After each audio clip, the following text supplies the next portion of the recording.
Good morning, everyone. My name is Esther Mannheimer. I'm the mayor of the city of Asheville, and I'd like to welcome you to the February 8th, 2024 agenda briefing work session. All council members and staff are participating virtually. The live meeting will be streamed on the city's YouTube channel, accessed through the YouTube icon on the front page of the city's website, or via the live stream. The live meeting will be available on Charter Spectrum Channel 193. You may listen to the meeting via phone at 855-925-2801, meeting code 5737. We will not take public comment during this meeting, as we don't take public comment during agenda review meetings. Council and staff, please unmute yourselves and say a quick hello when I call your name. Vice Mayor Sandra Kilgore. Good morning. Councilwoman Shanika Smith. Hello. Councilwoman Antoinette Mosley. Good morning. Councilwoman Kim Roney. Good morning. Councilwoman Maggie Ullman. Hey, everybody. City Manager Deborah Campbell. Good morning. Assistant City Manager Rachel Wood. Good morning. Assistant City Manager Ben Woody. Good morning. City Attorney Brad Branham. Good morning, everyone. City Clerk Maggie Burleson. Good morning. And Councilwoman Sage Turner is not in attendance today. And now I'll turn it over to the City Manager, Deborah Campbell. Thank you, Mayor, and good morning again. We have a fairly dense agenda, so I'm just going to ask Rachel Wood, Assistant City Manager, who will be managing our review for this morning, to take it away. Rachel. Sure. Thank you, Deborah, and good morning again, Mayor and Council. This coming Tuesday, you have a regularly scheduled business meeting. First on the agenda, you have two proclamations. One is naming February 2024 as Black History and Legacy Month. Alexandria Ravenel and Anthony Thomas with the YMI will be there to receive that proclamation. And then another proclamation naming February 26th through March 3rd, 2024 as National Invasive Species Awareness Week. And Raven Sterling with Invasive Plant Management will be there to receive that proclamation. Moving on to the consent agenda, as is typical for our agenda briefings, I'm going to highlight a few items, but please feel free to let me know if there are items I skip over that you have questions about. The first item I plan on covering is item C. Item C is a routine maintenance item for a $145,000 professional services agreement with GHD Engineering to provide the design specifications needed for the replacement of chemical bulk storage tanks at the DeBrule water treatment plant. So routine maintenance item, but did want to highlight that just given the renewed emphasis on making sure council is aware of our maintenance of our water system. Next, going to highlight item E, which is a request of council's consideration on a temporary pause in the acceptance of land use incentive grant applications. And this requested pause is only until the Affordable Housing Plan update, which is currently underway and being led by Enterprise, recommends potential policy considerations and a future course of action for the Luigi program. So that body of work is going to occur this spring, and so this pause could potentially only be for a series of a few months, depending on ultimately what that recommendation from Enterprise is regarding the future of the Luigi program. This item is going to be considered on Monday by the Housing and Community Development Committee, and then Tuesday by the Policy, Finance, and HR Committee prior to coming to full council that evening for consideration. It's also important to note for this item that this request for a pause is solely for the acceptance of Luigi applications and does not impact the current Housing Trust Fund application review process that's underway, does not impact our ability to approve administrative fee rebates, and does not impact the CDBG and home funding opportunities. This is just a pause for Luigi applications, and we do not currently have any under review, and Sasha Vertunsky is not aware of any developers that had planned on submitting this spring. Moving on to item F. Item F is a request to rescind a previously approved housing trust fund loan. This housing trust fund loan was approved in December of 2020 for an amount of $1.2 million to fund 12 affordable condominiums in West Asheville. The developer was not able to bring the condo project to fruition. The property has since been subdivided into 2 parcels and is now going to be single-family dwellings, which are currently under construction. Because the development no longer matches the Housing Trust Fund application, staff is recommending ahead of the fiscal year 2025 Housing Trust Fund application consideration and award process to rescind that $1.2 million to make that available for those HTF applications that are currently under review. The Housing and Community Development Committee is set to discuss the Housing Trust Fund applications at the March 19th meeting, followed by allocation recommendations at the April 16th meeting, just to give you a little idea of where we are with the HTF review process. Moving on to item H. Item H is a request for a $269,000 contract with McKay Parking Meter Service and Management. This meter is what we are actually transitioning to away from the IPS meters, which have had issues with their batteries. Primary reasons for us wanting to go with McKay is that it offers both single space and double space meter heads, which those double space meter heads help reduce the number of meters to be installed and also reduces clutter on the sidewalks, offers more user-friendly interface with customers, and most importantly, has higher quality battery system and a better battery backup. And we do plan on discussing, there were a few questions that came up whenever we reviewed the IPS contract with you all in January at the agenda briefing. And we are going to discuss the parking revenue outlook as part of the broader financial update that will be presented to you all at your council retreat on the 22nd and 23rd. Next, also related to parking is item I. Item I is for a comprehensive parking operational assessment. This is one of our FY24 organizational work plan projects, and funding for this assessment was approved with the FY 2024 budget process. This assessment will serve as a companion to help complement the engineering and maintenance study that the Walker's assessment completed, and you all heard a presentation from late in calendar year 2023. This assessment will include a review of existing and future financial requirements associated with maintaining the city's parking structures and other parking assets.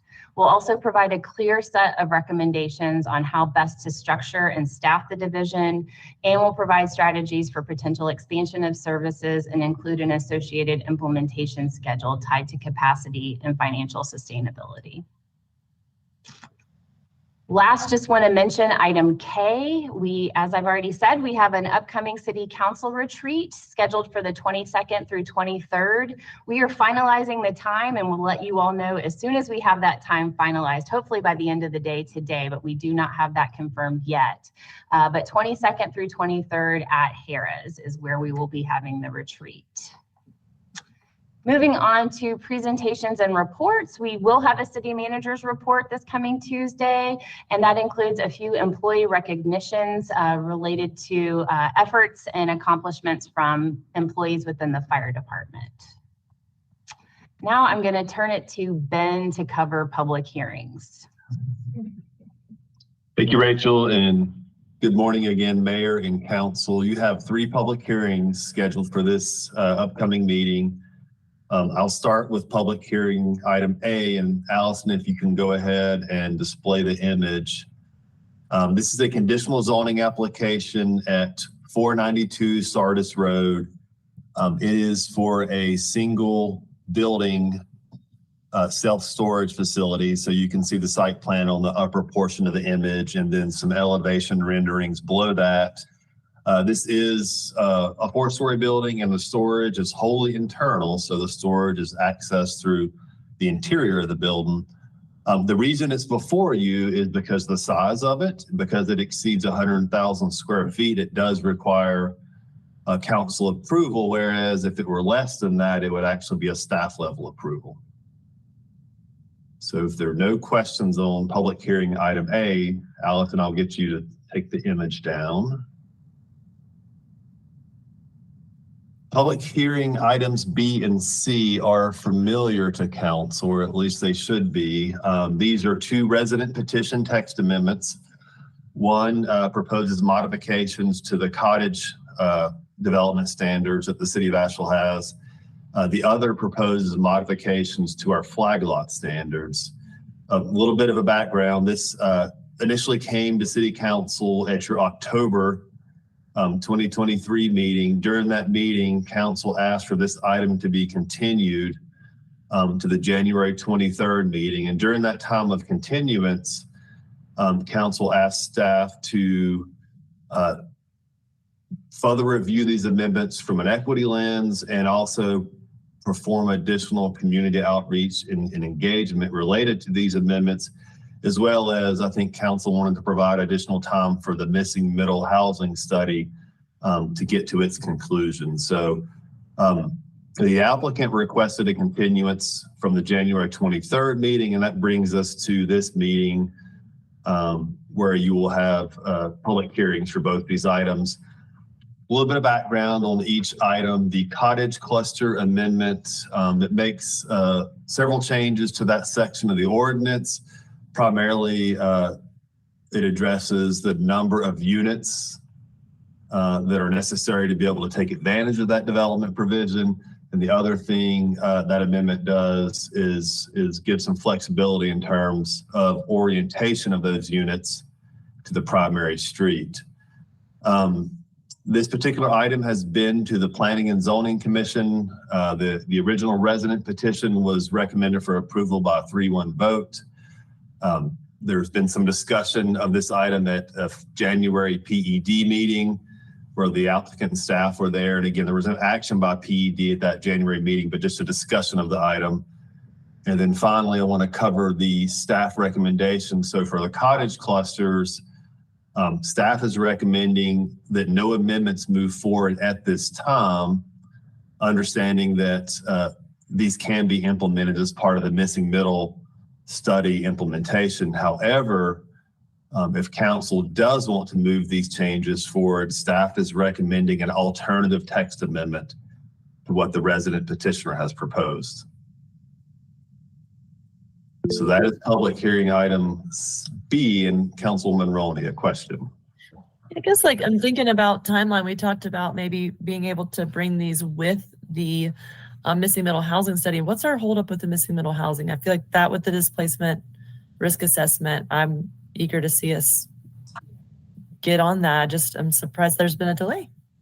I'm not sure there's a delay. Actually, we are planning staff is preparing the implementation steps for that study. We're actually going to be back at PED in March to review those implementation next steps with the PED. So I'm kind of viewing March as really the kickoff, beginning and move policy changes and ordinance updates forward to the community and the council. So Okay.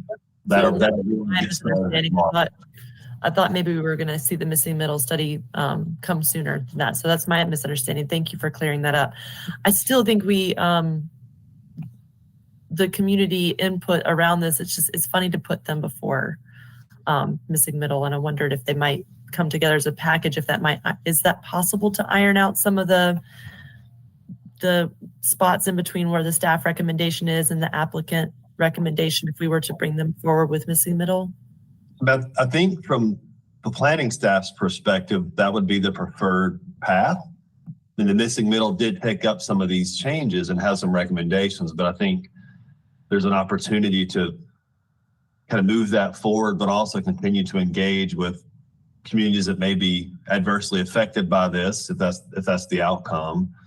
And also try to package that with other changes that may help us address some of the needs. So I think that's kind of where planning staff's at. But again, this is a petition submitted amendment, so we want to also make sure we give the applicant the opportunity to bring that forward if that's what he wants to do. Yeah, I guess for me, one of the reasons I want to see it go together is that displacement risk assessment and the impact on our zoning changes, because we know that zoning and urban design has a history of racism and classism baked in. And so I know we've been really super intentional about making our steps for equitable, affordable housing. And it just seems to me that we're creating more wrinkles by trying to chase the cart in front of the horse. I agree with Kim on this point.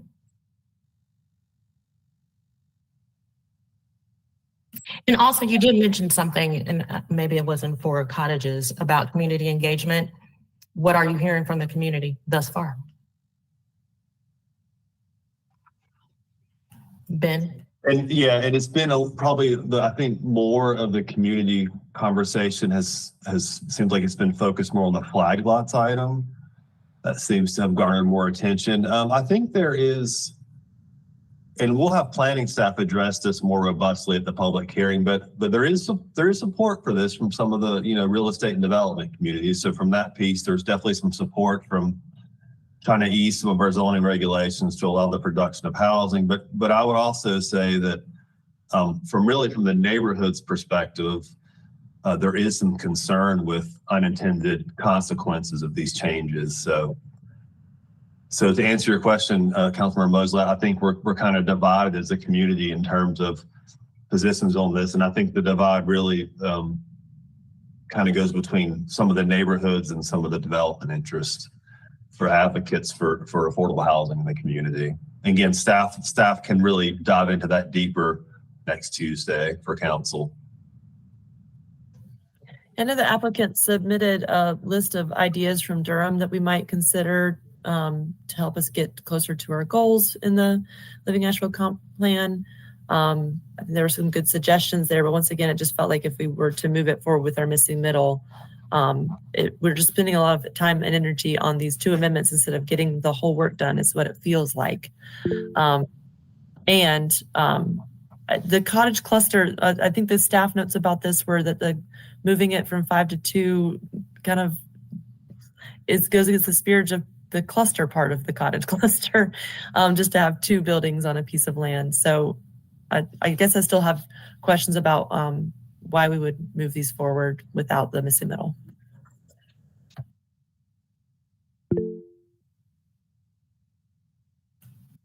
So I did.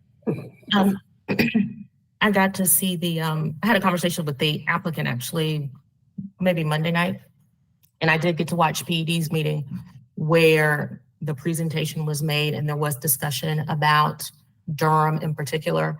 I want to caution us that, well, I'll just put it this way.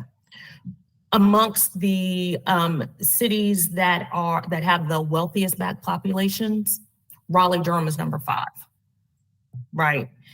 Amongst cities that have the worst gentrification, Asheville is like number 2. So I would encourage us to recognize that Durham is almost the polar opposite of Asheville when it comes to the African-American community and housing. Just throwing that out there for our consideration. Thank you. Ben, I realize this applicant is very eager to move this forward, and I think they may be watching this conversation, so they kind of know what kinds of reservations there might be around this. I mean, I'm open to hearing the presentation if they're feeling like they just want to get the chance to get in front of us, and they have the right to move forward with this proposed amendment. I think that's fine, but they're hearing this conversation, or if they're not, they should be encouraged to hear this conversation to know that there may be reservation, take action on their proposal at this meeting. I will say, in the bigger picture of the whole package of the missing middle recommendations that are coming out of the study, in talking with some of the staff about the logistics of implementing the various recommendations, I'm sort of under the impression that it's not the kind of thing where we're going to get like one big package and there's going to be one meeting and we vote on the whole thing. It's going to be a step-by-step process. And some of the recommendations have nothing to do with other recommendations. I mean, they're kind of non sequiturs other than the fact that they're under the umbrella of missing middle housing recommendations. So I guess it would be helpful if staff had a just kind of a roadmap of the pieces to the missing middle study that are going to result in actual recommendations that will be expected to take action on one way or another at some point in the future, and just sort of let us know what are some of the near-term things that you think you're going to be moving ahead on, what are some things that are going to take a little longer, and just so we are able to prepare for that and explain to the community sort of how we're going to move through that process. And I know just looking at Durham in terms of process, not necessarily because we're similar cities, I think they also sort of step through the implementation of their missing middle, and lots of things could be called missing middle policy recommendations that, again, aren't necessarily related one to the other or amending the same provisions of an ordinance. So anyway, I don't know if what I'm saying is not making any sense to the behind the scenes communications among staff about what their plans are, but whatever it is, it would be good just to kind of reveal to everyone what that future looks like. And Maggie's got her hand up, so. Yeah, I'll just kind of build on that. A couple thoughts. I'll share a sentiment that I'm hearing from other councilwomen of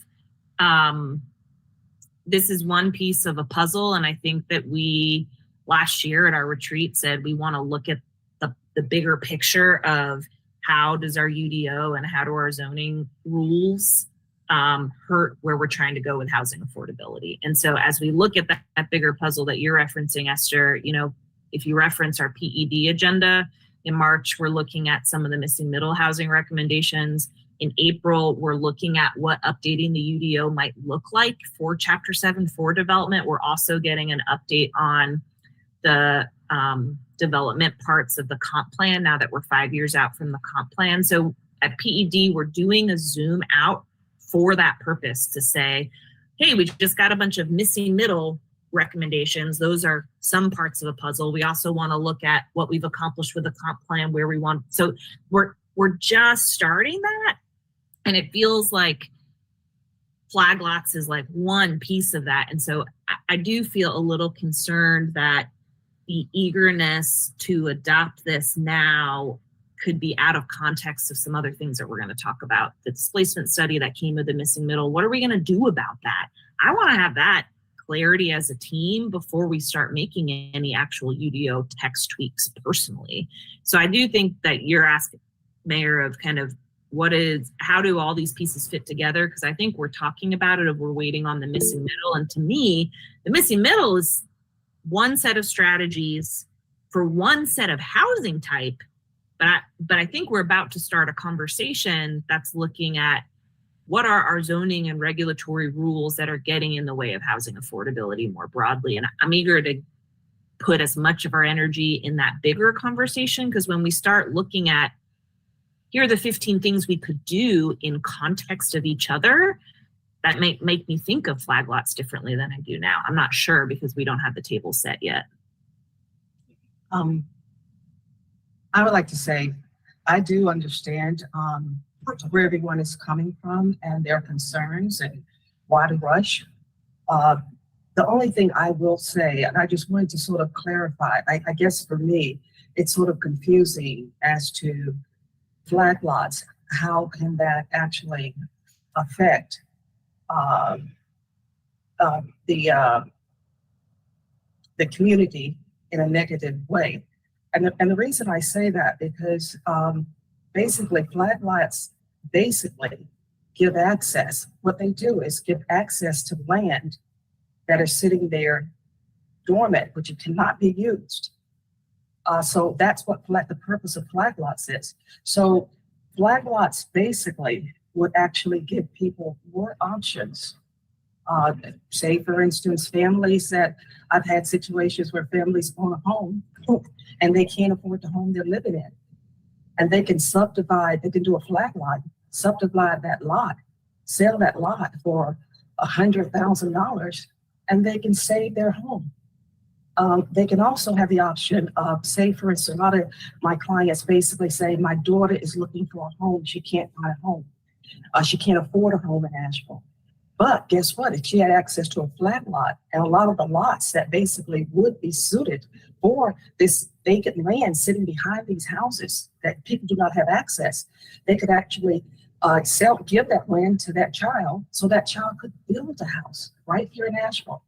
I think that I've sold these lots also for people that want to actually upgrade their home. So I'm trying to figure out how the adverse effects with flat lots, how do they actually play into affecting the communities adversely when it's basically just giving them recourse to use land to basically increase their how can I say it? Increase their equity and home ownership. I failed to see that part. And I don't mind it being included in the rest of the middle study, but I just don't understand when people say flag lots, how it adversely affect communities. I just can't see how that can adversely affect communities when you're using land sitting there that has no value, but it actually can have value to the owners in the long run. So if I could, I think what we are hearing in terms of the direction is a deferral. Maybe we should have staff go back and talk with the petitioners for, I think I'm hearing for both of the potential amendments.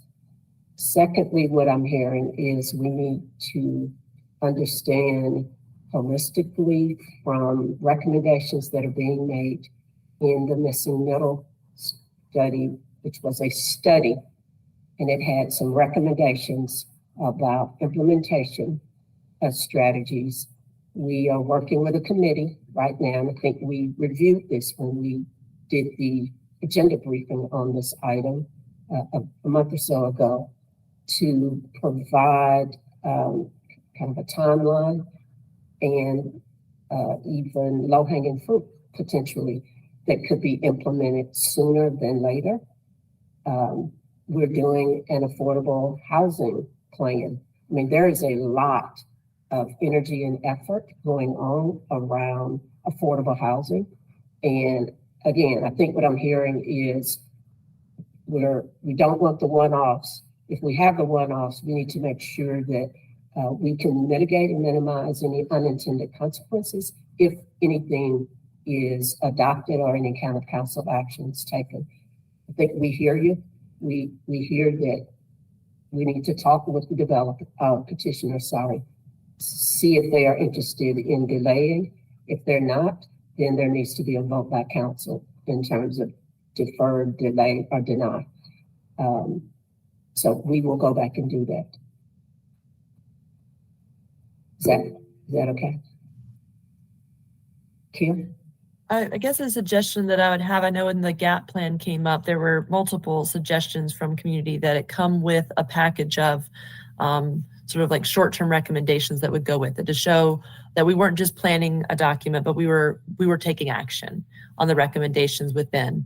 I guess it just seems strange if we said we were gonna maybe like, am I in the position of voting against something that ultimately is going to be partially in what we're going to bring forward in a package? The timing just seems strange. For example, we learned in the Urban Forestry Commission meeting this week, that we weren't looking at quick recommendations and changes regarding our steep slope ordinance, which there are recommendations in the missing middle housing study. So if steep slopes is going to be phased out farther in a recommendation or not have a short-term recommendation, that's something that we can communicate. But I do agree that a timeline of short, medium, and long-term, or a package to come forward with it, would be helpful. And that will be forthcoming. Yeah, I also have one more thought too of, I want to share my excitement to have options like what this applicant is bringing. I think we are in a position where we created a comprehensive plan with a long-term vision 5 years ago, and our current rules and regulations for how, where, and when we build don't match. And that's a problem. And I think that we have political leadership from this body. I think there's a lot of enthusiasm from our team to start addressing this, and it's overdue. And I can understand why the applicant and others in the community feel frustrated because they're seeing growth happen in a way that isn't matching our values. And I share that. I think that it's also hard for members of the community who want to see government move faster to hear, oh, we're working on a plan and we're looking at the big picture, and they can feel maybe distrust that we'll follow through. I can understand that community members might feel that as well. And I still think that we need to look at the whole picture, because when we make rash or out of context zoning regulations, it has major impacts on our people. And so I think that we're doing the necessary step back to make some really, I hope, profound changes in how we zone and how we regulate the building of homes so that we can have more homes that are healthy for people.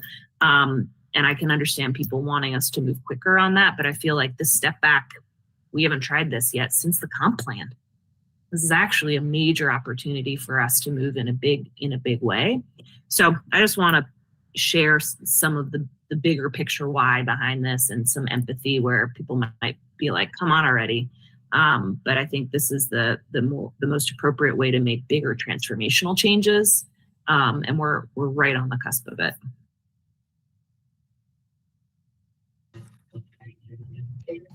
Thank you for that. Oh, I'm sorry, Deborah. No, I just didn't know if Ben was finished with this. We did I flat am. lots and. Yeah, I'll just note that the recommendation from the Planning and Zoning Commission and staff is the same for public hearing item C as it was B. So I'll stop there unless there are additional questions and turn it back over to Rachel. Thanks, Ben. So quick note under unfinished business, there are 2 contracts associated with the downtown restrooms project. Of course, this item was continued from the January 23rd council meeting. And you may have noticed on the agenda for today under other issues and updates, we're actually going to have a presentation where Jade Dundas has done some great analysis and worked hard to answer many of the questions that were raised at the January 23rd council meeting. So we're going to skip over this item for now so that we can have that more detailed conversation later as part of today's agenda. The only other item remaining on the February 13th council agenda is new business, and there are 2 appointments, one to the Downtown Commission and one to the MSD Board of Directors. So that concludes our overview of the February 13th council agenda. Councilmember Ullman. I'm for the MSD appointment. I feel like last time we talked about this, there were several council members who were interested. I'm just curious if any of the interested parties, if any of that has changed, or if there's been any kind of resolution.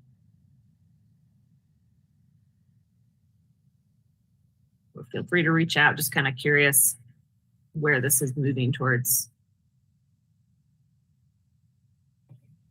All right. And then I was going to say, Gwen is still interested, correct, Maggie?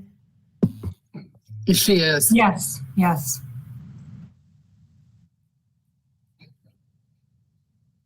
All right. Okay, so unless there's any other questions or comments regarding this Tuesday's agenda, we do have a full slate of council committee agendas to brief you on. And just as a quick reminder, because we do have the council retreat on the 22nd and 23rd, we will not have another agenda briefing this month. And that's why we're covering all of the February council committee agendas today. So I will start, and just to kind of keep things flowing as smoothly as possible, I'm going to cover all of the committees that I serve as city manager's office staff support for, I'll then turn it over to Ben to cover his 2 committees, and then turn it over to Deborah to cover her 2 committees. So starting, we do have a special called HCD meeting this Monday at 1 o'clock, February 12th. And this is a rescheduled meeting because we were not able to make quorum for the January meeting. So 3 key agenda items this coming Monday. We've discussed in some form all 3 of these as part of the agenda review for Tuesday, but this will be reviewing the staff proposed rescission of the $1.2 million previously awarded Housing Trust Fund loan, originally intended for the Pineview Condos project. There will be an update from Sasha on the affordable housing plan work that's currently underway. And then the committee will be asked to consider that temporary pause on acceptance of land use incentive grant applications. February 20th, we have both HCD and the Equity and Engagement Committee meeting, starting with HCD at 10 o'clock. That meeting will cover an annual report presentation from the Affordable Housing Advisory Committee.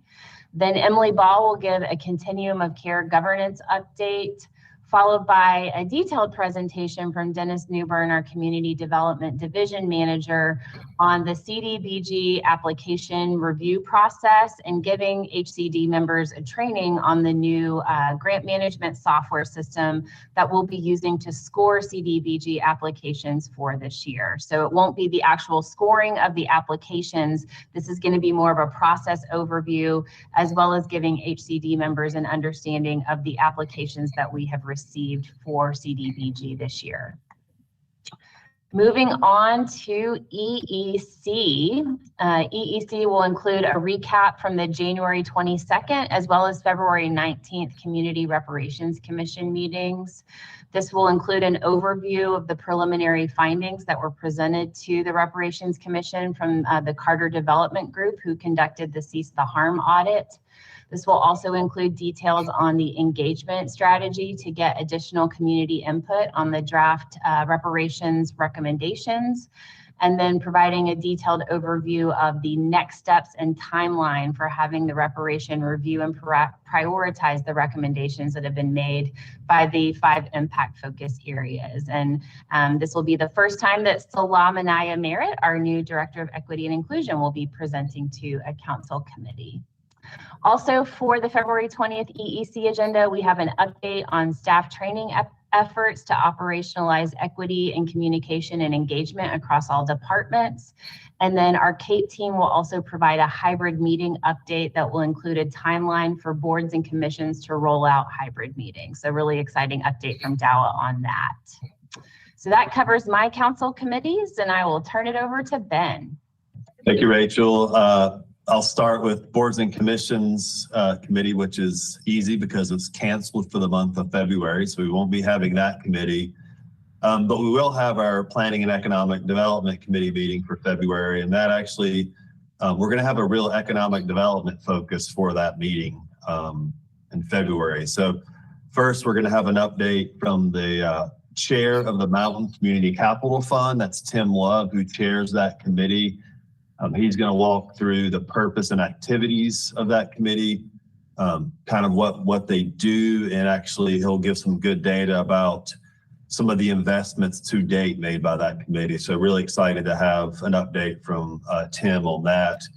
We'll also have Clark Duncan at the meeting, as you know, is the Senior Vice President of Economic Development for the EDC, the Economic Development Coalition. So Clark will be there, and he's going to give an update on the work of the EDC and their partnership, ongoing partnership with both the city and the county. So again, we're excited to have Clark there as well. Another exciting item, I think, is Rachel Taylor, who you've all know and had presentations from. Rachel is our economic development manager. She's pretty new to that position. We're excited to have her there, and she's going to give an update on the city's property assets and prioritization. So Rachel's going to talk a little bit about kind of the next slate of city-owned sites that would be potential candidates either for sale or redevelopment, and what the next steps could be or how we could act upon those in the near future. So we'll have a good discussion about city property assets at that PED meeting. And then the last item, the fourth item on the agenda is a little more transactional, but as council's aware, the city, after we adopted the Pack Square Vision Plan, we did receive a $3 million grant from the Mellon Foundation.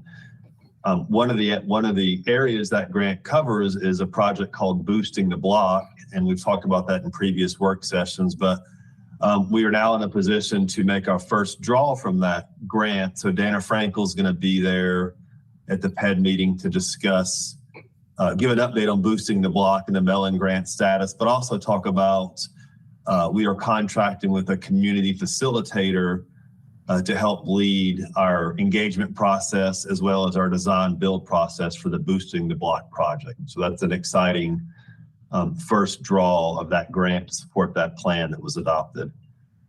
And so if there are no questions on PED, I will turn it over to Deborah for her agenda or for her committee items. Thank you, Ben. My first one is Policy, Finance, and Human Resources Committee. Meet on February 13th at 10 o'clock. We have 3 agenda items excluding the minutes, only one. In terms of the substantive items for action from the committee, pausing of the lead applications. You've heard a lot of information about that particular item. The second item, and the next one will be for information only. The Water Department cost of service rate design follow-up. You all had a presentation in December regarding recommended rates and cost of service information, excuse me, and recommendations. Our technical experts will be providing us information regarding phasing of the rate increases. Staff presented a 3-year phasing. You all asked us to look at a 5-year phasing, and we'll be bringing that information back to you, and also information about impacts and pros and cons of the different options. The last item, I'm sorry, Ms. Ron. Yeah, I guess I spoke with some folks at the chamber this week, and I guess my curiosity is, what can we do with the legislative agenda in this short session to advocate for additional funding for capital? Have we exhausted all efforts for state funding to get some of the capital investments addressed that might address some of the rate concerns? I'm going to have to defer to either Brad or if David is on the call, but well, and let me just add, since this layers into the politics of the legislature, I did, Tim, after I saw your email to Brad today, I emailed Julie Mayfield, to our senator, to see if she could help kind of give us some advice about how to best strategize around looking for that funding and what the best way would be to go about that. There were several earmarks in this last budget for places like Canton and other cities that did get substantial infrastructure funding. And I'm not exactly sure if the legislature is, and I know we've gotten some funding, so I'm not exactly sure what the climate is and what the opportunities are for funding this session. So I just wanted her to kind of weigh in on that to help us guide us in the process. And I know the legislative agenda during the short session might be odd and the timing might be tight, but considering that we also could be eligible for state funding for our park that's used for baseball purposes, if we have an opportunity to join cities across the state for that as well, I'd certainly be interested. Yeah, and it didn't go last session, but again, just checking with her about what opportunities there are to make another run at that sort of thing,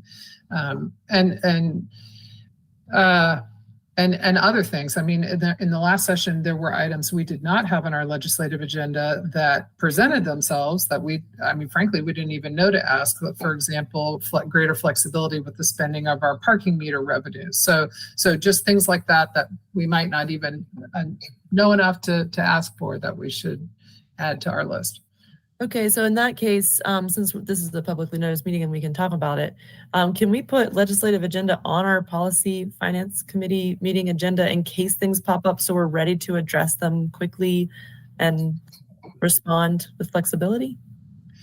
Yeah, I mean, my only reservation is in my last Metro Mayor's Conference, I'm hearing that cities are moving away from having a formal legislative agenda and that it may not necessarily be the most impactful way to further their agenda. So I know that's traditionally been the methodology.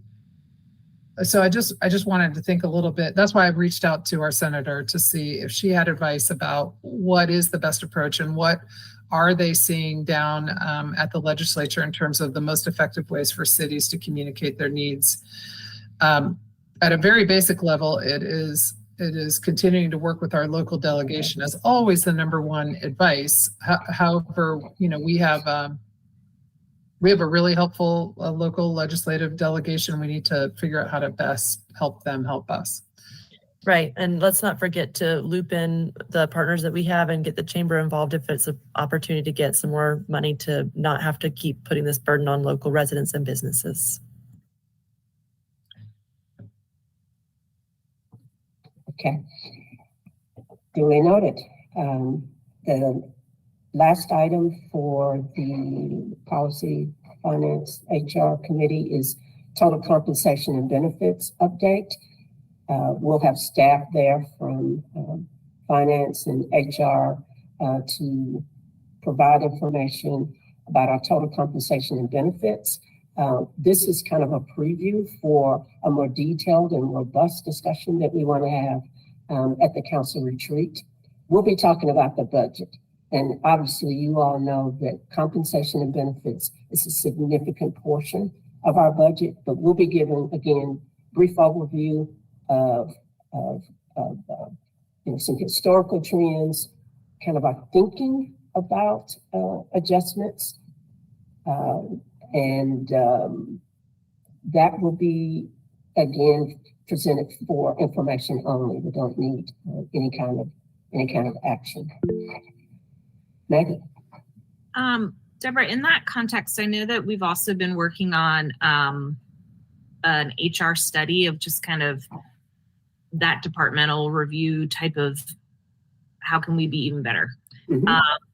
And to me, that kind of these two conversations might go together because the compensation study is like, where is our policy leading us? And then how is our department really prepared to do an awesome job, to do a lot of work to lead us where we want to go? Curious if and when we can have an update on kind of the progress of that HR department study. Absolutely. We can include that as part of the discussion on Tuesday. Absolutely. Okay, my next committee is Environment and Safety. They meet on February 27th at 11 o'clock. And all of the items on this agenda, which is a fairly dense agenda, is for information.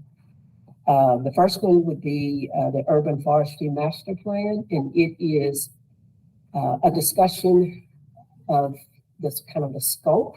We have been asked to bring items to this committee in particular before we get too involved or in the middle of the study, to bring it in terms of the scope, what we're trying to accomplish, to see if there are any opportunities for input at the launching of a study. So this would be the Urban Forestry Master Plan, and planning staff will be providing that update. The next one is a neighborhood center approach to resilience.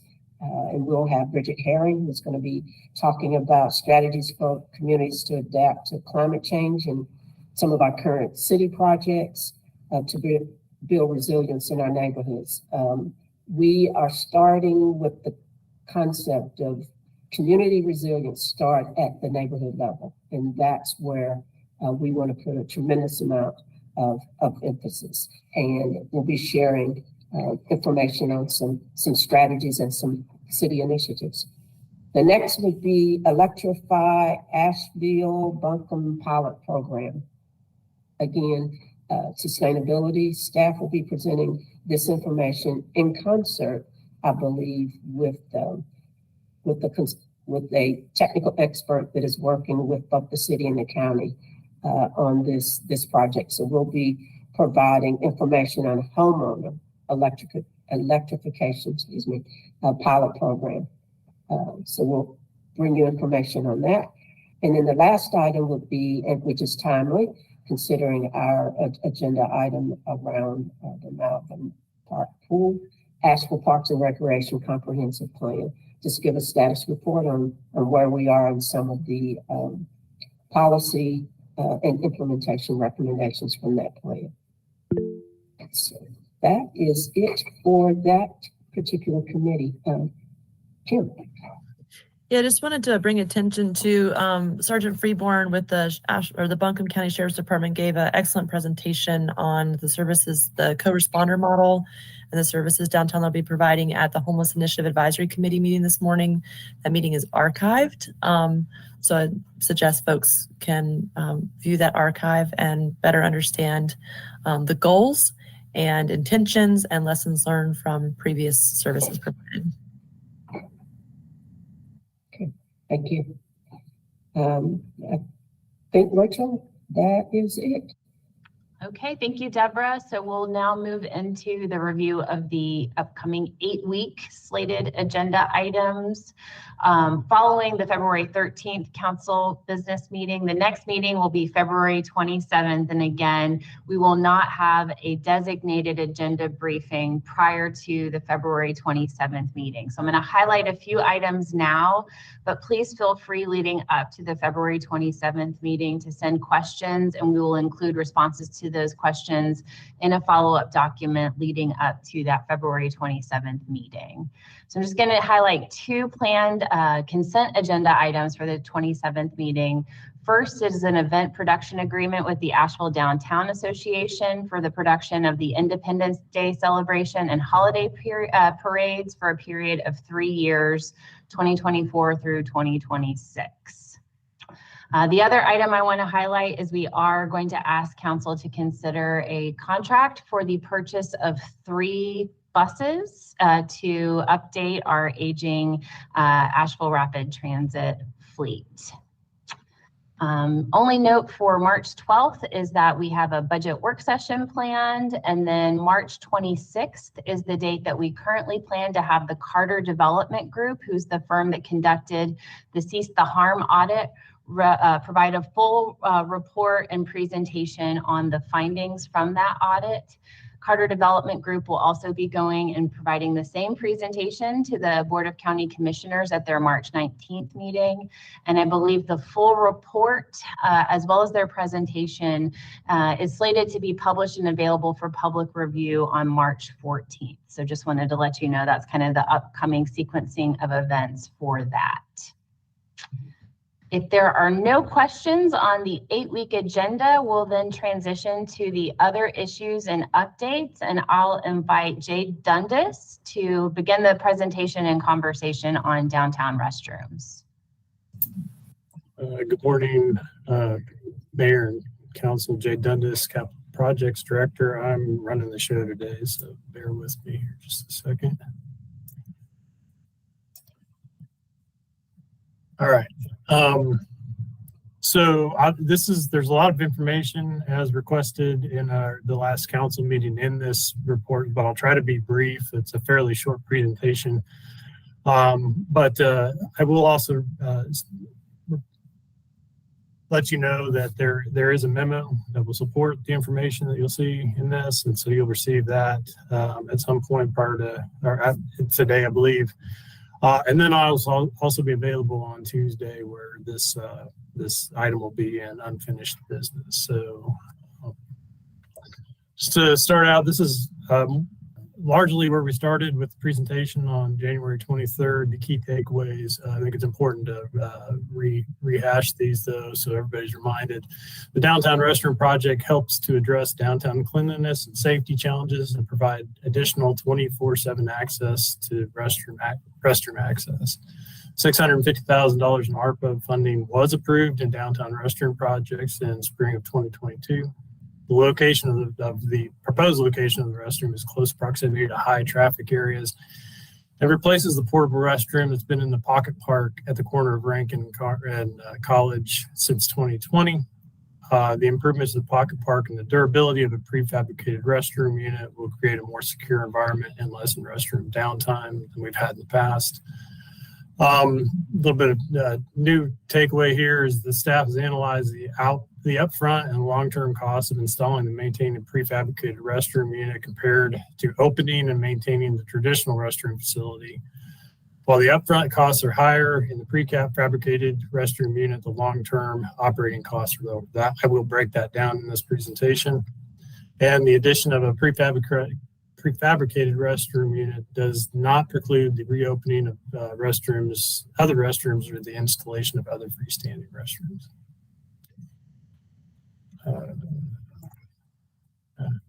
There you go. Okay, so background on this is that City Council was asked on January 23rd, the January 23rd council meeting to take action on 2 contracts. One is for $183,000 for B. Allen Construction to make improvements to the pocket park and install a prefabricated restroom unit. The other resolution was, in the other contract, was $171,000 for Madden Fabrication for the purchase of a prefabricated restroom unit.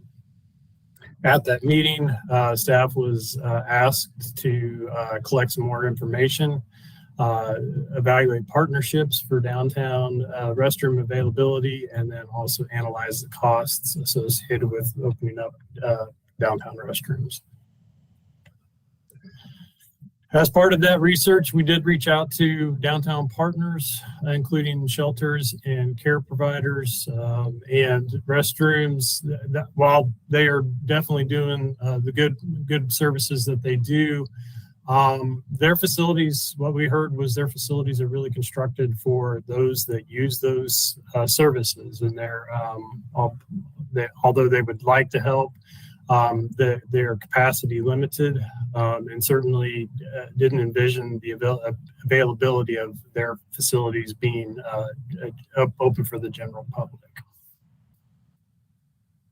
We also have been speaking with Asheville Downtown Association, an occupant of 29 Haywood.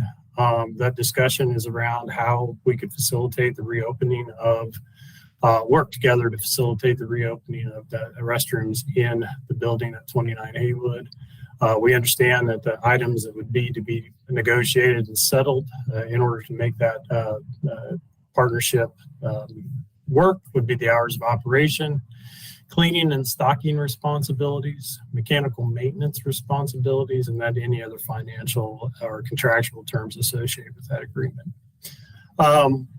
In the preliminary conversations, it would appear that that type of arrangement would allow for access during the weekdays during the daytime hours while there's staff in the building. But there would likely be additional costs with monitoring and maintenance associated with 24-hour operations, which I will touch on in a few minutes. We also evaluate the proximity of, as I've mentioned, the Rankin and College site presents a good location with regard to the proximity to high traffic areas around downtown. We did through the use of Google Maps and Buncombe County GIS program. We looked at these 4 sites: 29 Haywood, Rankin College, A-Hope, and the Salvation Army. A-Hope, both of which were mentioned in the January 23rd presentation and following discussion. And their proximity to these very high traffic areas in downtown: Pritchard Park, Harris, Cherokee Center, Grove Arcade, and then areas closer to the City Hall area here, Biltmore Avenue. I won't read all the distances, but you can see that the 29 Haywood and Rankin Street present the closest proximity to those high traffic areas. There has been some confusion about the readiness to start up the 29 Haywood Street restrooms. These are pictures that were taken earlier this week or late last week. Of these facilities, this is one of the restrooms that are available there. They have, as you can see, they are functional. I confirmed with our maintenance staff that it really is just turning on water. They're not functional right now, but they are ready to go just with turning the water on to the fixtures. You can see that they are stainless steel fixtures that, there has been consideration for some durability in the past, but they're still subject to vandalism, but they are ready to go right now. All right, so I'm going to spend a little bit more time on this slide, not trying to go through the minute details of this, but really trying to explain what we're trying to get at here. We developed several scenarios. Big headings include daytime hours only. This would be real similar. The reason we felt like this was important is because number one, it reflects the conversations to date that we've had with the ADA about the arrangements for monitoring that facility, and then also open 24/7, which I know is important for the community. We also, and the other thing about daytime operations is that's the way the PAC square restrooms are open. So we do have a model for that. We looked at in scenarios 1 and 3. You see in the footnotes here that does not. We're assuming that with the presence of staff near these facilities during the day, that it wouldn't require additional security, so that no daytime additional security is reflected in those costs. Scenarios 2 and 4 do include not only daytime security, but 4 also includes after hours and weekend security. Those security numbers are based upon the recent contract that we've had that just put in place for the parking garage security. These numbers are current. So essentially what we did is we looked at the cost of opening, and then also provided the Portland Loo as an example of, this other option for a 24/7 restroom. And so Jake, just ma'am. to clarify, this is just for 29 Haywood. Yes, that's a good point. That is also in the notes. But yeah, absolutely. This is just for 29 Haywood. That's all that we really had time to analyze. You can see that the cost of opening, which is essentially the construction cost for the Portland Loo, is $482,000. Another note in that number is that $81,000 of that represents sunk costs for staff time and design work that have been done to date. The additional costs of opening the 29 Haywood restrooms are additional security cameras. Although there are additional security cameras with the Rankin College site, those are in the contract already. Monitoring and security, you'll see that scenario 1 envisions that daytime presence in 29 Haywood would provide enough staff attention that we wouldn't need additional security, and then that number increases from there based upon the security needs. Yes, Ms. Ernie?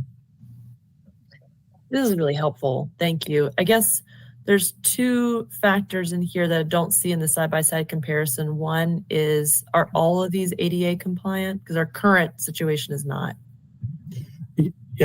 Yes, the 29 Haywood restrooms are ADA. And the other thing is, I'm seeing a lot of, getting a lot of feedback about why make this investment in just the bathroom.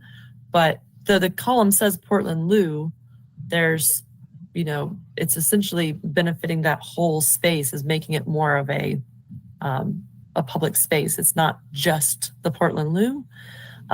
So when I looked at a recommendation that was forwarded to use the Throne model instead, which is like the Uber of public bathrooms that some cities are using, it's like a turnkey operation, but it's not necessarily designed for high traffic use. And so that brought me back to this like if this had, in addition to dollars, sort of a ranking system. It seems to me what we have learned from other partners is that the vandalism repair for the daytime only seems curious to me. If a sink gets ripped off of a wall, it's going to cost the same whether it's open 24 hours or just during the day. So I wonder if those cost estimates, they seem a little bit low. Yeah, these are estimates. Great point. I appreciate that. These are just estimates, and having daytime presence in the daytime only scenario here, it's with the expectation that there will be limited vandalism. But you're right. It's really not. It's really easy to rack up thousands of dollars worth of repair costs with one act of vandalism. So.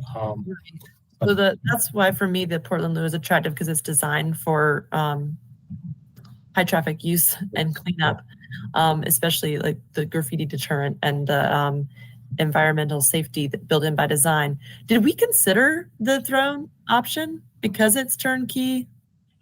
I don't. It's not very attractive. It's like for festivals. Yeah, we did 2 freestanding restrooms. There were really only, my understanding, with regard to the durability and the prefab and the ease of installation, there were really only 2 competitors, and with one other competitor with Portland Loo. We did an open bid on that, and Portland Loo was the only one that actually submitted. Okay, thank you. Yeah. And regarding, so maintenance cost essentially is the same for any restroom. The vandalism, it is a estimate, and it could be significantly higher than that. I did include a number for Portland Loo. Just assuming that, even if a major cleanup needed to happen, that would have an overall cost. Trying to get through this, the overall costs are on the bottom. And that's really like the first year startup and maintenance costs. In a 5-year comparison of the event, the Portland Loo, with the Haywood 29 Haywood option being open 24/7, so that's scenarios 3 and 4. Really, over 5 years, the cost, it is less expensive to have the Portland Loo installed and maintained. Again, the biggest cost difference being the security monitoring of those facilities. And then to the earlier point that Councilwoman Rooney mentioned was that the kind of the discretionary costs here is these contracts that are in front of council right now do envision improvements to the park, and that would most likely be suggested for improvement. Even if we don't build the facility, it would be additional cameras. The higher cost of the cameras here are because they need to be wired and installed. Landscaping and irrigation, we need to make landscaping improvements to the park. And then the possibility of extended rental portage on there. So those are just additional costs for consideration. And then the sunk costs here are the costs that we've invested in the project already.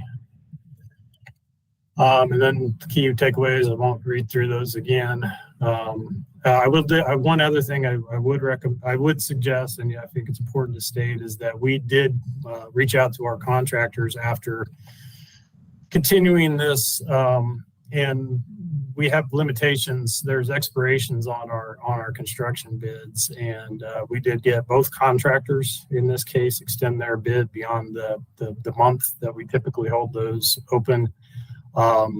If this were to be continued beyond this next council meeting, then there is a likelihood that we'll have to go back to the contractors, but there always is the chance that those bids could lapse and we might have to rebid, and there's a possibility that the pricing could go up.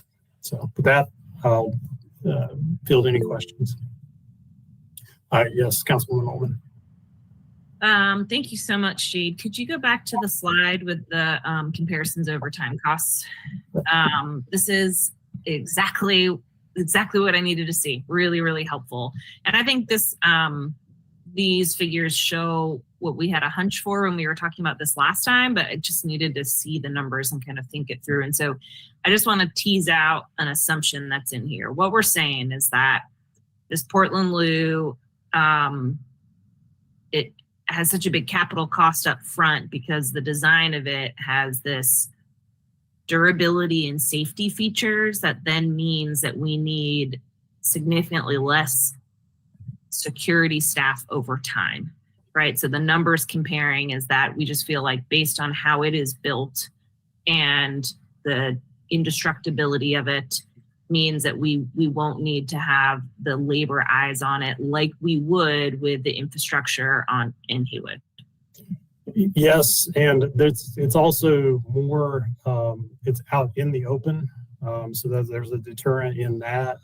Additionally, it's on the Rankin Street parking deck property, and so one of the routine the security staff that's been hired recently, one of their routine monitoring points will be the outside of that facility. So it'll be routinely checked as part of that. So we can expand the perimeter of an existing security contractor, so we don't need to hire a second one. Yeah, it's effectively stepping outside the stairwell door and taking right. away from the park. So. But Maggie, just a point of clarification, the initial capital investment isn't so much the facility. If you go back to that slide, it's the infrastructure too, because we don't have the infrastructure in terms of water and sewer right at that site like we do at other existing bathrooms. So that's just to make sure that, because a lot of people have said, how come this costs so much? And we're essentially whether you build 10 new bathrooms or one new bathroom, you got to run water and sewer to that site. Right.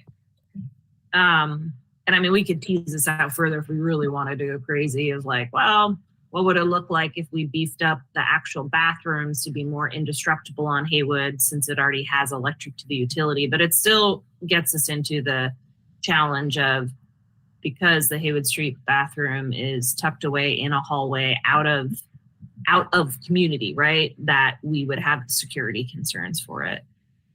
This type of financial comparison is really, really helpful to me to think through capital decisions and the impact over time on cost. Really appreciate the extra time that went into doing this and getting the contractors to kind of extend so that we could have some of this deliberation. This really, really valuable to me. I appreciate it. You're welcome. Okay. I guess also one more thing just to kind of signal. I think that a part of the concern I raised last time was just wanting to see this bigger picture in the context. And I had this concern of, sometimes we struggle investing money in maintenance. And if we had a facility that needed some more investment so that it could serve our needs instead of opening and buying a new facility, that's what I wanted to understand. And I think seeing these costs, that part of the design of the Portland Loo is about an infrastructure and a locational fix, which is less costs over time for the community, makes me feel, or I'll say it this way, I have caught up with the thoughtful work that staff has done. And I'm sure a lot of this was embedded into how you were approaching this. And so having the numbers and the analysis for me makes me feel more confident about the Portland Loo direction. Great, glad we could help. And I also would suggest that the last bullet here does, we're still open to other ideas and evaluating how we can make other facilities accessible. Yeah, I still love the conversation of, it sounds like the Downtown Association is interested in this conversation. So I think that we should continue that as well. Thank you so much for putting extra time into this. You're welcome. Thank you.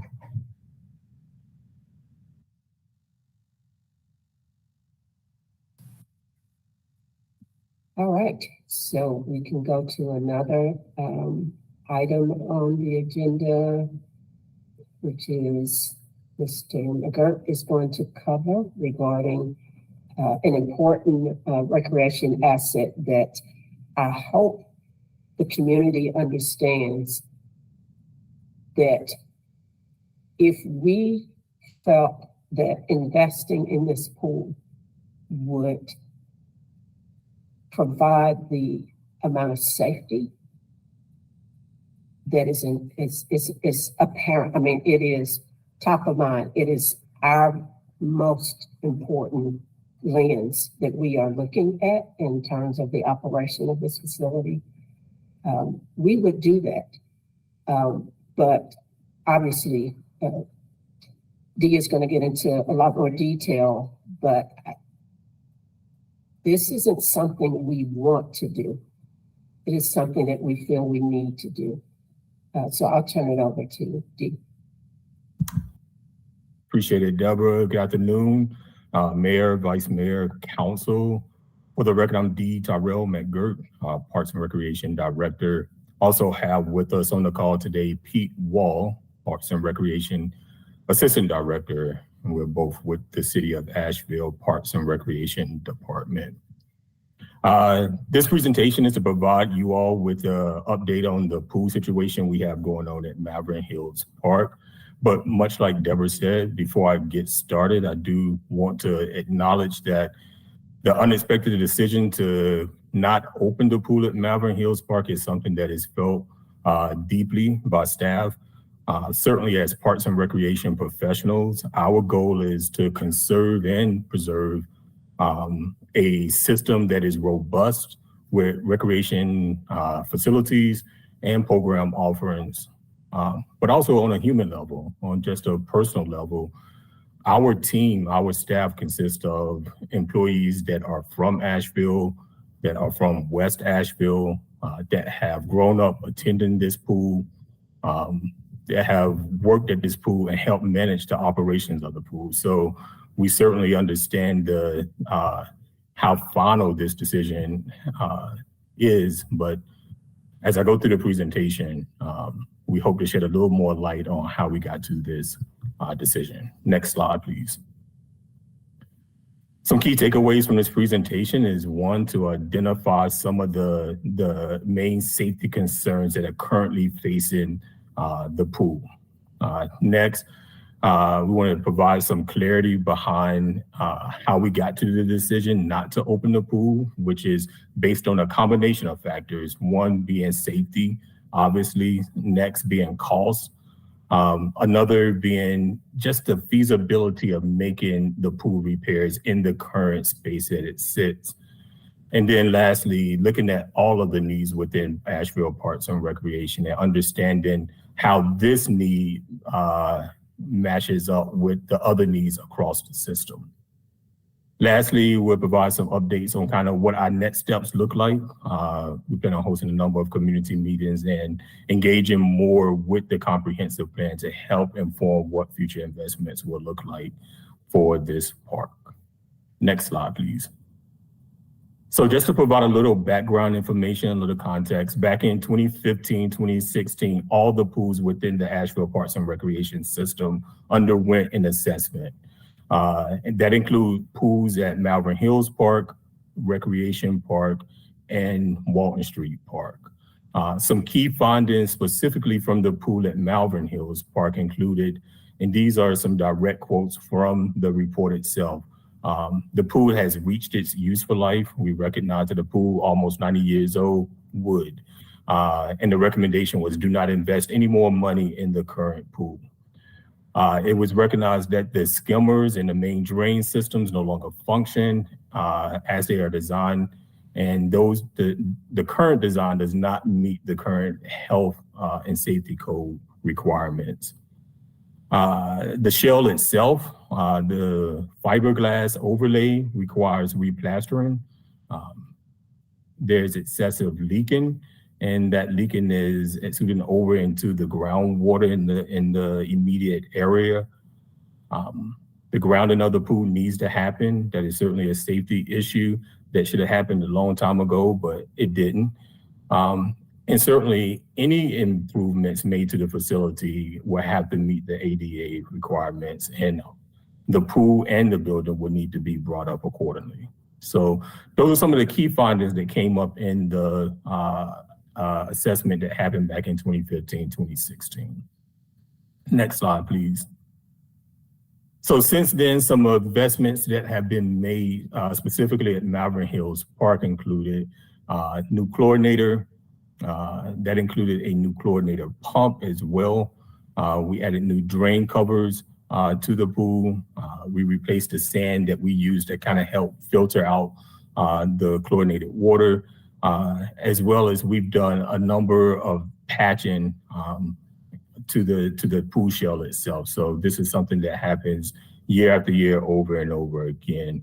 I do want to point out that Asheville Parks and Rec continue to use our general operating funds to address pool repairs each year. So as repairs need to happen, we're tapping into general funds. We kind of will prepare and set aside some money in our operating fund to try to make those necessary adjustments, anticipating that there's going to be something happening.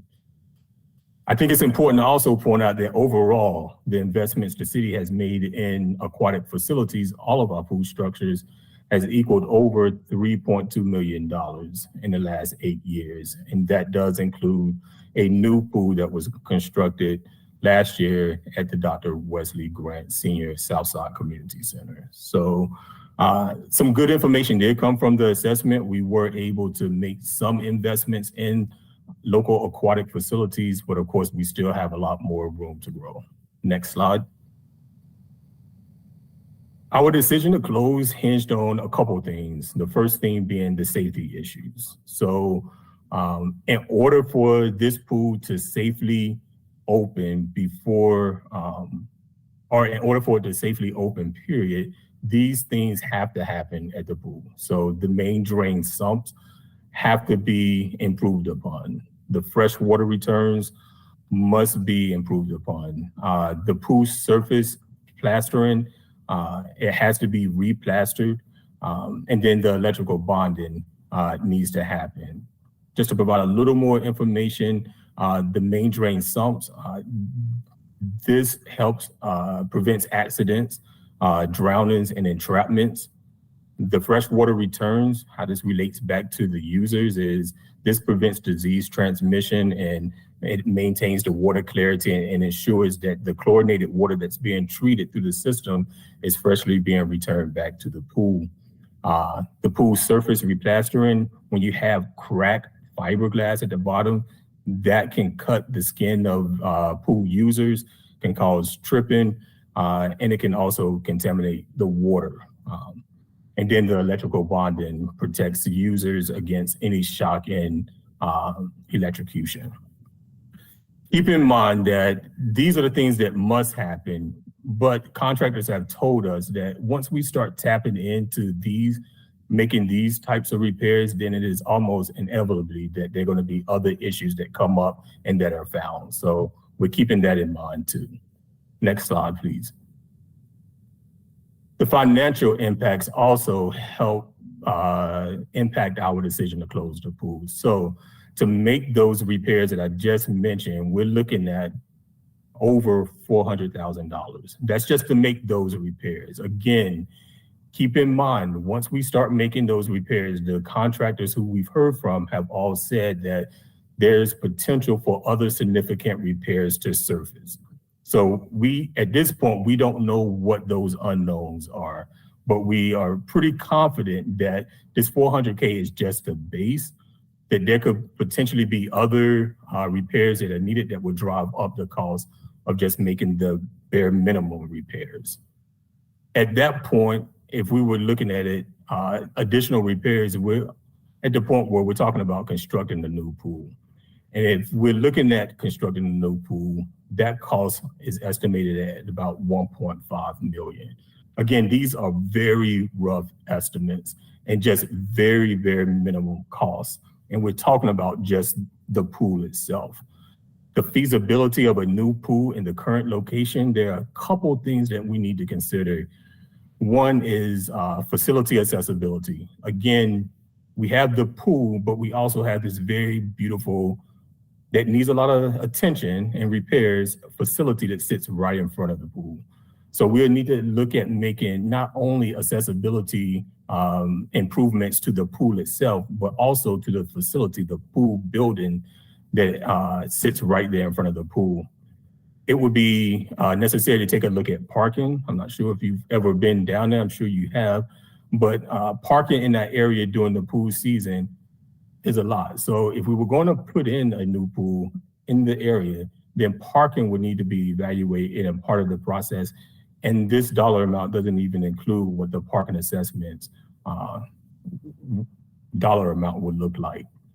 One-way streets would be impacted. We know during the pool season, the streets that run along either side of the pool become one-way streets during the summertime. That is another something to consider along with the current aquatic trends. Don't know that we would advocate for rebuilding the same pool in the same footprint, understanding what all that has happened in the world of aquatics and how aquatic facilities look today. We would certainly want to do more if we were going to make the decision to invest heavily in an aquatic facility. Then lastly, balancing all parks and recreation needs. This is something that impacts our decision. We certainly recognize that there are needs at Malvern Hills Park, specifically with the pool, but there are needs everywhere. And so we need to look at this equitably. How does the needs over here at this park compare to the other needs across the department and for the city for that matter? And one of the things that we think about is we have this structure that is used 60 calendar days out of the year, when we have facilities, community centers that are also in need of some repairs that are used year round. Next slide. So some next steps for us are certainly we recognize how this news is being received. Our Parks and Recreation staff are setting up community meetings over the next couple of weeks where we will be meeting with the neighborhood groups, citizens, anyone that has reached out to us and requested a meeting. We're making ourselves available to sit down and kind of express how we got to the difficult decision that we've made to close the pool. Also, we've had communications with some of the immediate communities right around the pool, namely Malvern Hills, Pisgah View, Diva View Apartments. We sent out communications to their neighborhood contact persons, and of course, offered ourselves to come meet with any of those groups. If they have existing community meetings, we're happy to come and share a little bit more. We recognize also this is a tremendous impact on the community, and it's a shock. So our staff are making plans. Plans are currently underway to ensure that residents who are most impacted by this decision have some other alternative recreational opportunities for this upcoming summer. So we're looking at all options. I know a few years ago when the Walton Street pool closed, providing transportation vouchers, and looking at some other things that we can do to provide citizens with some recreation options or things that happen. We'll look to do the same thing here. Next slide. Next steps also include utilizing our comprehensive plan. So this is an unfortunate situation, but the fortunate thing is we're in the midst of the comprehensive plan named Recreate Asheville, Shaping Our City Parks. This gives us an opportunity to look at the system as a whole to help us inform what investment should look like across the system, but specifically here at Malvern Hills Park. We'll also utilize the comprehensive plan to identify what are best practices as it relates to aquatic trends and facilities. So if we're going to go this route, what are some options afforded to us? What makes the most sense in terms of providing aquatic opportunities here in Asheville? And then next month, phase 2 of the comprehensive plan community workshops will happen. We're in the process now of locking down some dates. We're looking at the last week of March, but we'll announce those dates next week. And this will give the public and community members additional opportunity to provide their feedback on the plan and specifically as it relates to Malvern Hills pool. Next slide. Again, the takeaways here were just to outline the safety issues that are currently facing the pool, demonstrate the combination of issues that led to us making the decision to close the pool, and then identify what some next steps are for community members to continue to engage and communicate with us on their thoughts around how do we move forward with the park and the pool itself. Next slide. Happy to answer any questions you all may have. Councilwoman Coleman. T. Tyrell, I'm sorry that we're having this conversation. I can hear how upset and disappointed the community is, and how I can feel it from you. Like, this is not the conversation you want to be having about a special facility that we all love.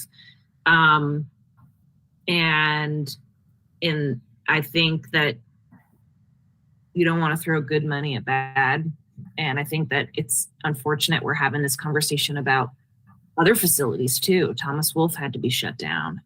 There's other places where our struggle to do big capital improvements just continues to really show us that our facilities are wearing out on us. There's only so many times you can patch a tire. And so kind of my question, and my guess, I might know the answer given that we're in strategic planning with the department, is a replacement of this anywhere on an existing capital plan that we have? My sense is we're really starting to look longer range for comprehensive capital needs across the city, and that we probably don't have this slated somewhere soon. But curious if, you know, when you think about across your facilities, is this already in line for a repair, or does or are we not even there with a real great sense of the long-term capital planning needs across your department's facilities? I can jump in on that a little bit. You know, again, looking at the comprehensive system plan, that's where we're at right now. There isn't a specific allocation for Malvern Hills Pool in the city's CIP. We have, since the 2016 report, have had it obviously on the city's radar, right? Like, this is not something that I think D. Tyrell laid that out pretty well in saying that this is something that we've known, to your point, that these are all aging facilities. And so those assessments helped us know that sort of this was on the horizon. But no, there's not a capital request currently in line for Malvern Hills Pool specifically. Councilwoman Roney. Thank you, D. Tyrell, for jumping in quickly to make sure the community has the information that we need and that we do as well. There are a couple questions that I'm hearing from the community that might add to understanding. One is that $400,000 price tag. That's a Band-Aid, right? So do we have an anticipation of how long that Band-Aid would last? Like, let's say that the community's like, we want to gather together with partners and we want to help cover the cost to make sure that we keep the facility open because it has a citywide impact. How long would that Band-Aid stay on? Pete, Go ahead. No, you go. You go ahead. Okay. Again, it is a big investment. It is a big cost. I like the analogy of patching a tire, and it's similar in vein. Like, the contractors can't give us any guarantee. Obviously, these are capital investments that they would warranty out, and so they would be longer term investments. But it's the additional things that we're not fixing that may break next, right? And so it's sort of fixing half of what needs to be fixed, right? Sure, yeah, I get that. I've definitely replaced part of a car and then it cross stress on the next part. So I understand that. I'm just not sure if we're talking about, like, these might get us through 2 years, 5 years. If we might be able to get a better picture of that, it might help.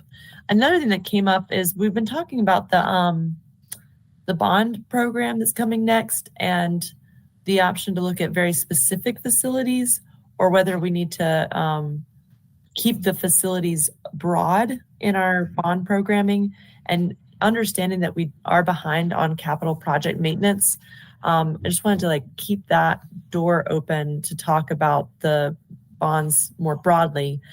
And then the last thing is the Canton Pool has rental rates that help to offset some of the cost of maintenance for the facility. I'm not sure to what extent, but that means that you could, rent it for a birthday party or for a family reunion after hours on the weekends. Have we even looked at that to say, like, when we're making an investment for the community could have even more benefit of the space? Because I know a lot of folks, like, we open it so late and we close it so early. Can we use it more often? And other regional facilities do that. So have we considered that? Yes, and some of the feedback that we're getting early from the comprehensive plan includes what fees could potentially look like moving forward. So all of it's being considered, and we're open to looking at what that may look like in the future. And I just wanted to go back to Kim, the question you asked about the $400,000 investment, and if there were other partners. I think our biggest fear, unfortunately, is the unknown. We've heard from the contractors that 400,000 just may not be enough, and we don't know what that figure is. And if you take 400,000 and we possibly could build an entire new pool for 1.5, it's a bitter pill to swallow. And again, making sure that we address holistically the safety needs and our ability to pass code. We can't even pass health and safety codes right now. Thank you for adding to my understanding and being able to put some more of that conversation into the public realm so folks can do some resource mapping and understanding.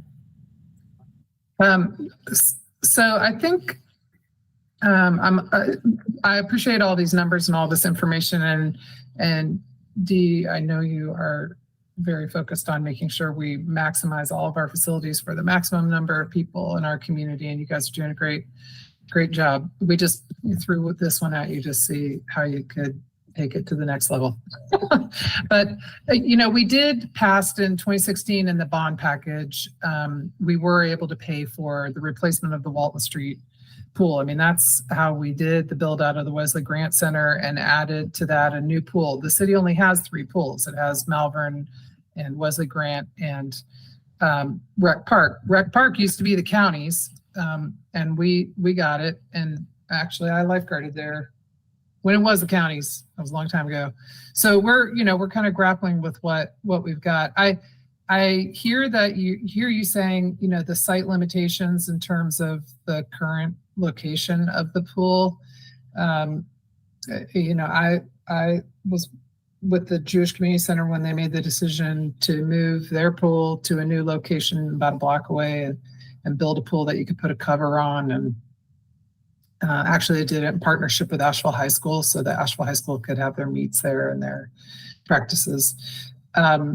So I'd be, just at first blush, I think it would be such a loss to the neighborhood not to have the pool there. It's a large tract of land, and a lot of people do walk there. I know people do drive there. So I'd be kind of interested to know, like with so many of our other facilities, infrastructure capital needs, sort of looking at the pros and cons of rebuilding it exactly where it is and having to make the improvements to the historic structure that supports the pool, versus, moving it down, like immediately adjacent to where it is now, or if there's other identified land or something like that. And I think the council will be making a decision here what bond packages to include in this upcoming vote. We've talked a lot about a public safety bond. We talked about a transportation bond. We did successfully run a Parks and Rec bond last time, like I mentioned. So, just be interested in seeing if we can continue to build on that. Our last Parks and Rec bond really did help enhance the facilities we've got, but we obviously have great needs with an aging system. Thanks for the update on this. Any other questions on this or any other items? I guess the one clarifying matter, when I'm talking about facilities bonds, I mean that we've talked about making it just for public safety facilities, and my suggestion would be that we broaden it to facilities that include public safety facilities. When I'm hearing folks say that property taxes are going up, the cost of living is going up, they want to see a broad conversation about all of our public spaces and facilities and the services we provide. So I'm not suggesting that we provide another bond, just that we consider a broader range of public facilities. And we hope to have a more detailed, robust conversation about this at the retreat.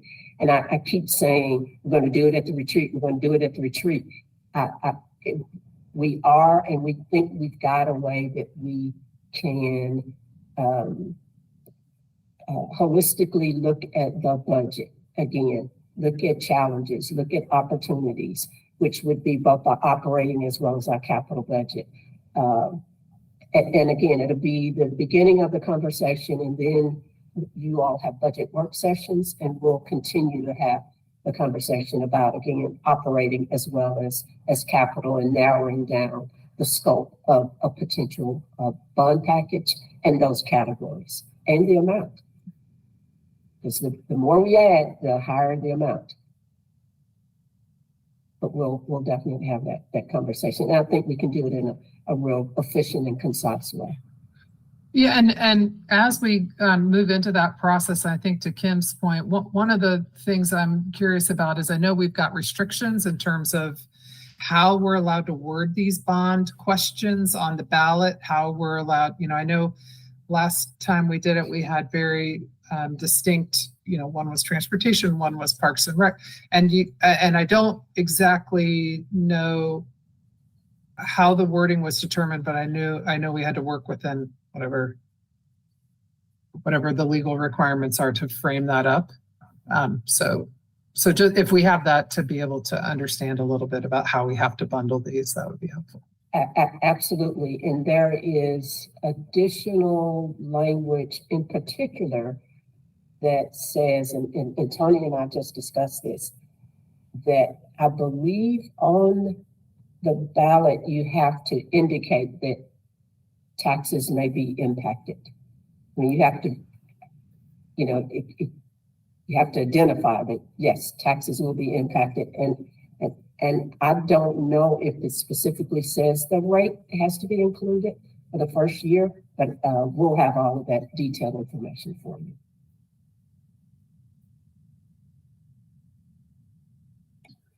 All right, that was our last agenda item. If there are no further questions. If I might, thank you for the update about the Duke Energy substation.